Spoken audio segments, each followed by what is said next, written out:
this point, you've been hearing a lot from your teachers through remote learning, e-learning, whatever you want to call it. One set of people who you probably haven't seen as much would be our administration, our assistant principals and our principal, and everybody else who's working outside of the classroom. Today, we're going to sit down and talk with Ms. Jimenez about what it's like to be a principal in a time where there are only up to 20 people in the school building at once and she's working alone. She'll talk about things that she's doing during the break, how the building's lonely, how she takes some laps around the upper floors to make it feel like home again, and what exactly it is that she's doing to help make sure that our school runs well. I had a great time talking with Ms. Jimenez. She's got some wonderful recommendations at the end. She'll talk about how she became an assistant principal, and she says a hot dog is not a sandwich. Stay tuned to hear why.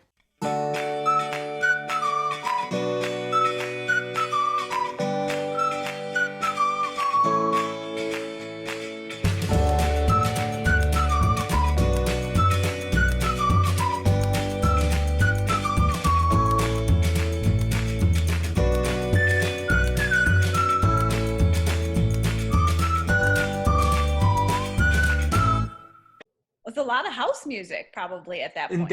And that's okay. So that'll be great. If you can think about one house, because when I interviewed Zaragoza, he also said the same thing. He's like, oh, it's got to be house music. Yeah. And so I said, if students don't know where to start with house music, where do you have them start?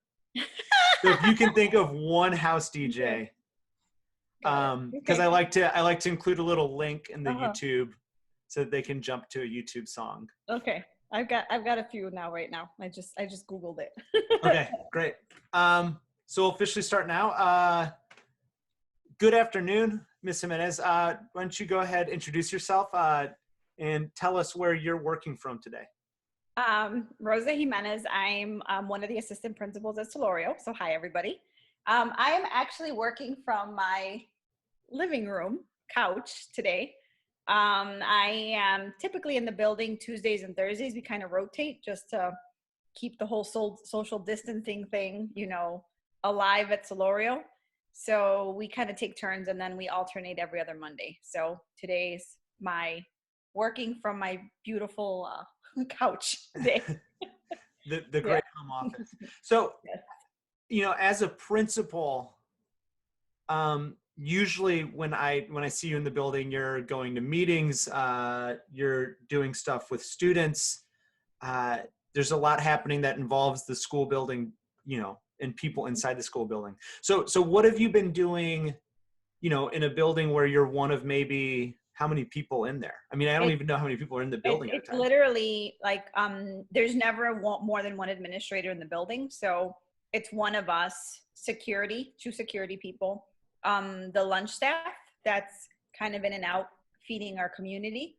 And then the cleaning crew who right now, yesterday they were working on the second floor. They're all done with the third floor. So I'm probably one of never all in one space, but probably one of maybe 25 people in the building total. Wow. So, and then on an average day, what are you doing as principal? So I guess it depends on what day of the week it is. So I still have department meetings with certain departments. So those kind of obviously not in person. It's doing something similar to this. It's a lot of calls like this. A lot. When I'm in the building, there's parents calling in and asking questions about what is this e-learning thing or what is this remote learning thing? Asking a bunch of questions because they don't really know what this means. They don't really know how to access things. Asking questions about IEP stuff. When I'm in the building, I usually print stuff for Ms. Peden so that I can send all of that stuff out because she's obviously not in the building either. So it's fielding a lot of parent calls. It's, hosting meetings like this, doing some webinars, doing some paperwork. That's usually on the days I'm physically in the building. And then, security will come and look for one of us because a parent has a question, getting equipment to kids, so far no one has come in for a work packet, but, it's just general things like that. I mean, I'm not going to lie. It's a little lonely being in. Oh, sorry, lost you for a second. I don't know if that's me.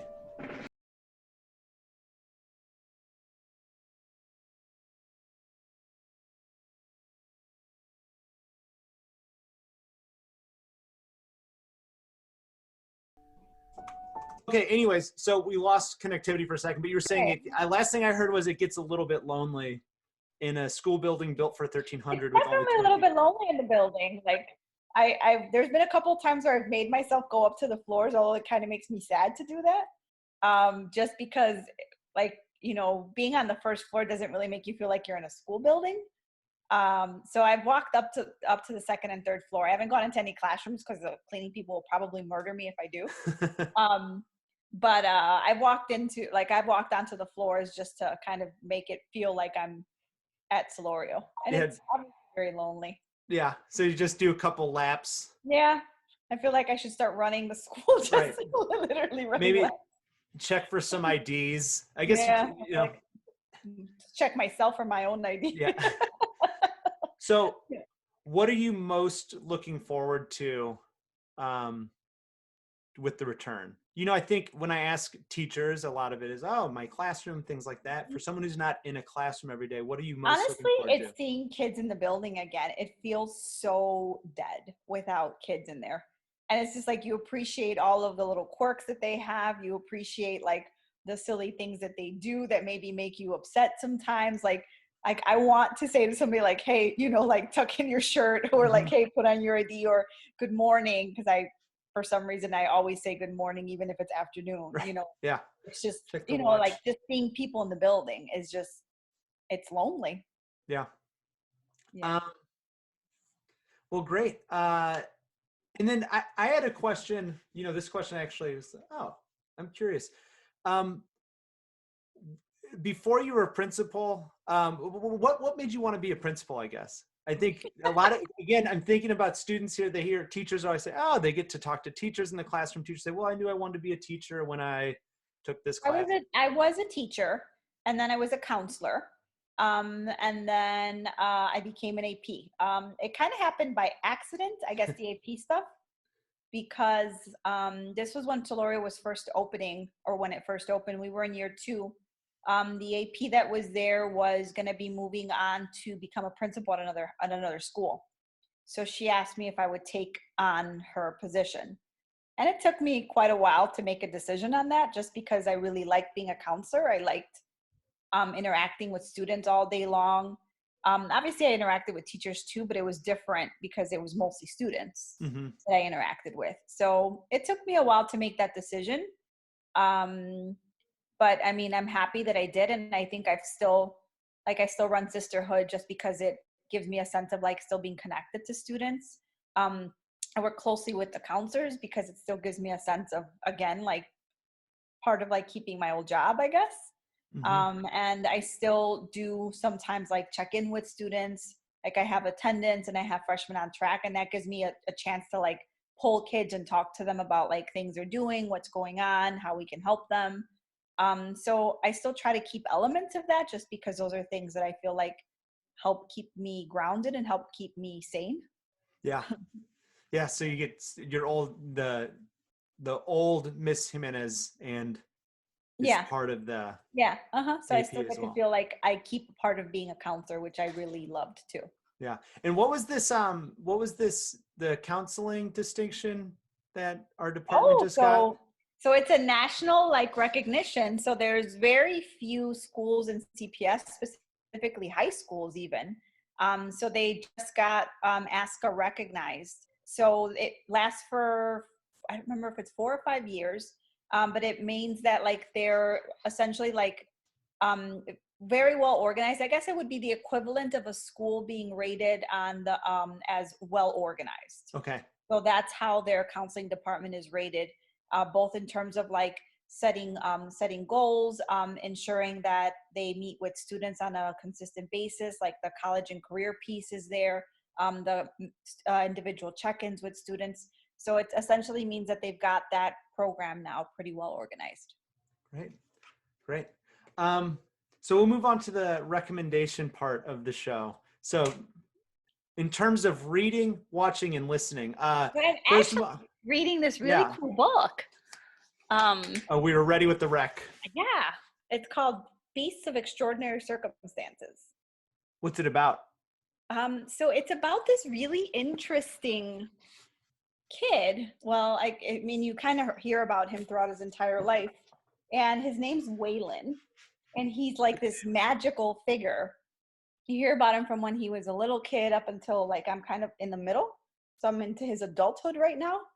And he's just a very like everybody who and it's told by from the perspective of people who've met him along the way and who he impacted. So it's like almost like you're reading a combination of short stories about him and Okay. you're hearing their perspective on him.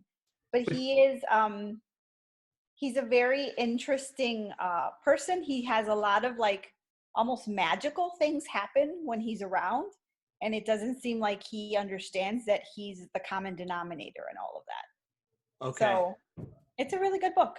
So a little, Thursday. yeah. And do we ever get his perspective, or is it always coming in pieces of? You kind of hear his perspective because it does kind of give you glimpses of like things that he thinks, but it's mostly other people's perspectives of him. And how far into the book are you? Are you? I'm about halfway through. Okay, so we don't know yet if it's a happy book or a sad book. No, we don't know yet. No. So far, it's been a happy book, but Okay. no, I don't know yet how it ends. Anything that you recommend in terms of TV shows, movies? So I watched. It's called in Spanish. It's called Casa de Papel. Oh, It's so good. I already finished the entire series. when I was trying to watch, or when I was trying to learn Spanish, or when I was learning Spanish, I'll give myself more credit. I think I watched the House of Flowers one, Casa de las Flores. Okay. Are there two of them? Is there one from Spain and one from Mexico? Well, this one's from Spain too. Casa de Papel is from Spain. So I think there's a Casa de las Flores from Mexico. Okay, I haven't Which, seen that if you're done with Casa de Papel, I think maybe that one would be great. Yeah, I'll try that one next then. And it's on Netflix. Yeah. Yeah. Okay. And I told myself, oh, I'll listen to it in Spanish. I'll just put the English subtitles on for backup. And I was completely on the English subtitles. So music, I've been asking people, when you're in high school, what's one track or one song that you would be listening to right now? So when I was in high school, I mentioned to you, it was a lot of house music. So like one song that I can think of, Jesus, I had it on here. Good Life by Inner City. Good Life by Inner City. And then is Inner City, are they from Chicago? You know what? I don't even know. I'm actually looking up myself. Because we learned with Mr. Zaragoza on this show that it was all about their parents are from the UK. Oh. But yeah. Oh, and I'm seeing Detroit too. Mm-hmm. Yeah, Detroit, Chicago, same. Yeah, similar. Although people would disagree with that sentiment. Right, I know. Actually, I might have to edit that out. Note to my producer to edit that out. People are going to make me, oh, shut up. Yeah. Okay, great. So we're going to run through a quick this or that. I'm just going to ask you a series of questions where there are two things, and just off the top of your head, you have to choose one of them. Okay, got it. Crocs or flip-flops? Flip-flops. First period off or eighth period off? First period. April or October? April. Jeans day or PJ day? At school? Or at home? At school. Jeans day. English or history? History. Ooh, algebra or geometry? Algebra. Chemistry or physics? Chemistry. Morning SLC or end of day SLC? End of day SLC. I agree. It's a nice cap on the day. I'm not trying to advance anything here. Junior year or senior year? Senior year. Zoom or Hangouts? Hangouts probably, only because I've done it more. Okay, and then fourth or sixth period lunch? Sixth, although it would be painful at first. You would adapt. I've become, I cannot, even now, as soon as it hits 10:53, You're like, I'm hungry. I need to eat. Eat all. Yeah, I'm forever married to fourth period lunch. Okay, last question for the day. This is our Ask Science question. Is a hot dog a sandwich? No. Okay, can you explain why not? I'm having a hard time with this one. Because there are elements of the bread that aren't even attempted to be covered. I'm sorry, there are elements of the hot dog or the meat that's not even attempted to be covered. Right. It's not actually enveloped inside. And then Right. there's one end of it that's completely enveloped. So I would say no. That's a good point. You turn it into a sandwich, I guess, if you cut the bottom of it off and just like. But that seems like a very geometry answer to this question. I'm surprised you said algebra. All right. Well, thank you, Mr. Mendez. It was great talking with you, and hope you have a great day. All right, you too. Bye. Bye. Thanks, Mr. Mendez. That was really enlightening. That was great. And even though we had a little bit of technical difficulties, I'm glad everything worked out. In the meantime, I hope everybody's enjoying the week. Make sure you keep on reading, keep on writing, send those requests in if you got them. And while you're there, stay safe. Signing off for now, this is Mr. Buse.